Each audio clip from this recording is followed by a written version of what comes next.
आता कशा शिकांचं पत्र आलं काय बघ. आता काय नवीन काय बघूया. प्रिय गौतम, अरे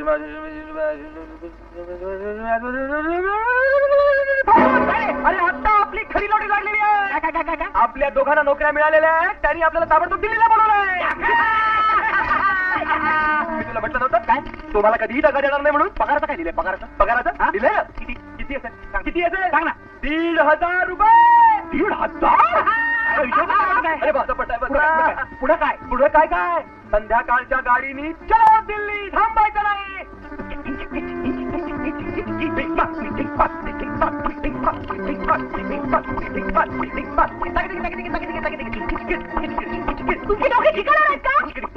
जास्त वेळ घालून चालणार नाही आपल्याला.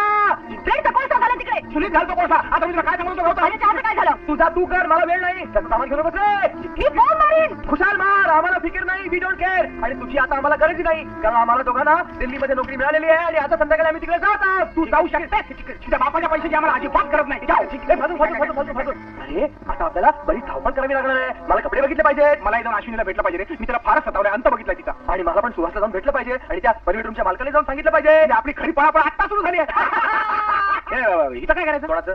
हिचं सोड रे तू. अरे हिच्याकडे गाडी यायला सगळे रस्ते माहिती आहेत आणि या क्षणी कल्पना महत्वाची नाही, दिल्ली महत्वाची आहे. करेक्ट. हा मी घरी जातो. मला संध्याकाळची दिल्लीची तिकीट काढायची. Yes yes. पण ते पैशाचं काय?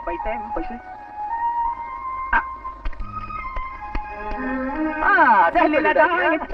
बरे निघतो. पुन्हा भेट होईल ना होईल.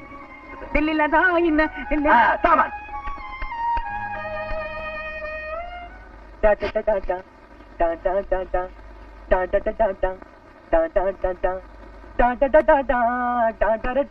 मी चहा करून देणार नाही.